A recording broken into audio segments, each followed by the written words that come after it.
Yen Santos itinuturing na bangungot ang nakaraang relasyon.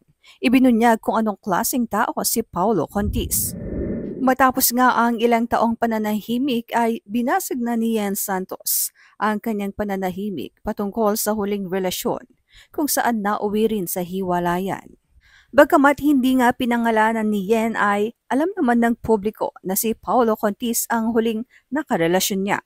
Ang pagsasalita patungkol sa dating relasyon ay ginawa ni Yen sa unang episode ng kanyang vlog na inilaunch niya nito lamang Miyerkules, July 23, 2025. Ngunit bago ito ay kinamusta muna si Yen ng kanyang team kung kamusta na ang lagay ng kanyang buhay. Ani Yen, right now I'm at peace and for me, that's one of the most important things I have. You know, it means a lot to finally feel this kind of calm. Payapa maayos ang takbo ng buhay. Payapa yung isip ko, yung utak ko, yung paligid ko, mas at peace talaga. Natanong din si Yen kung handa na ba siyang pag-usapan ang mga kontrobersyang kinasangkutan niya. Aniya, yes, okay nang pag-usapan yun ngayon because feeling ko enough time has passed. Nakapag-reflect na ako, madami na akong natutunan doon sa nangyari. And para din masabi ko lang din yung side ko, hindi para i-justify. Para lang din maging honest and transparent. At ang unang ang tanong tungkol sa kanyang nakaraang relationship ay, what happened to your last relationship? At dito na nga niya ibinahagi na isang blessing umano na maituturing na nakawala siya sa relasyon niyang iyon, na hindi pa rin niya binabanggit kung sino. Dagdag pa ni Yen, napakalaking blessing na natapos na yun. Malaking blessing na nagising na ako doon sa nightmare na yun and I walked away. Kasi hindi talaga worth it. It wasn't worth wasting my time, my energy sa someone na kinokontrol ka, minamanipulate ka. That kind of life drains you and you lose yourself in the process.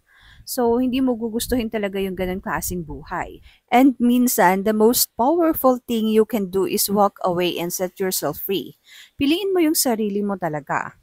Dagdag pa niyan, isa sa natutunan niya ay hindi talaga nakikita ang tunay na ugali ng isang tao sa unang mga buwan ng pagsasama.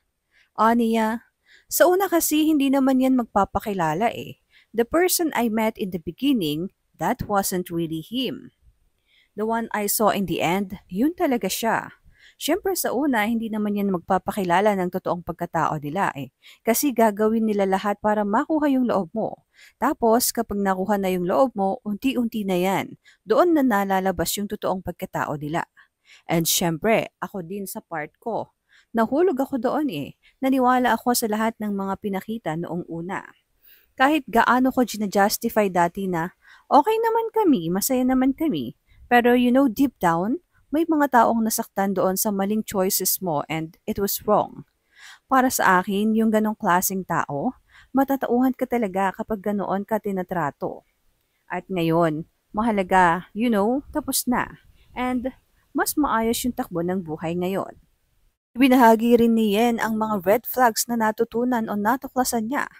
Aniya, isa sa natutunan ko na kapag ang isang tao, umpisa pa lang mahal ka na agad, big gestures agad yung ginagawa para sa'yo. Sweet words, ganyan. Noong una, akala ko nakakakilig yun eh. Pero hindi, red flag yun. Love bombing yun. Patibong yun, parang yung pakiramdam mo na parang ang bilis lahat ng pangyayari, minamadali ka sa mga bagay-bagay. No, hindi. Pag ganun agad, takbo ka kasi umpisa pa lang, hindi na totoo agad yun sa sarili niya. Hindi love yun. Part yun ng manipulation. Dito na nga rin inamin ni Yen na tila nakaapak siya ng damdamin ng iba. Lahad ni Yen. Isa din sa natutunan ko sa buong relasyon na yun na kapag pumasok ka sa ganoong sitwasyon, na umpisa pa lang mali-mali na. Mali talaga siya kasi alam mo sa sarili mo na may mga tao kang nasaktan. Kasi nung una, gina-justify mo na, okay ito, masaya ito, okay kami.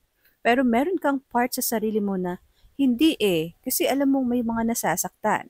At dito na nga rin sinamantala ni Yen na magpaabot ng kanyang apology sa mga taong nasaktan sa mga naging mali niya noon.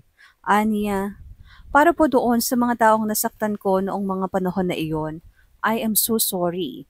Wala po akong excuse doon. Mali po talaga ako. Nagkamali po ako.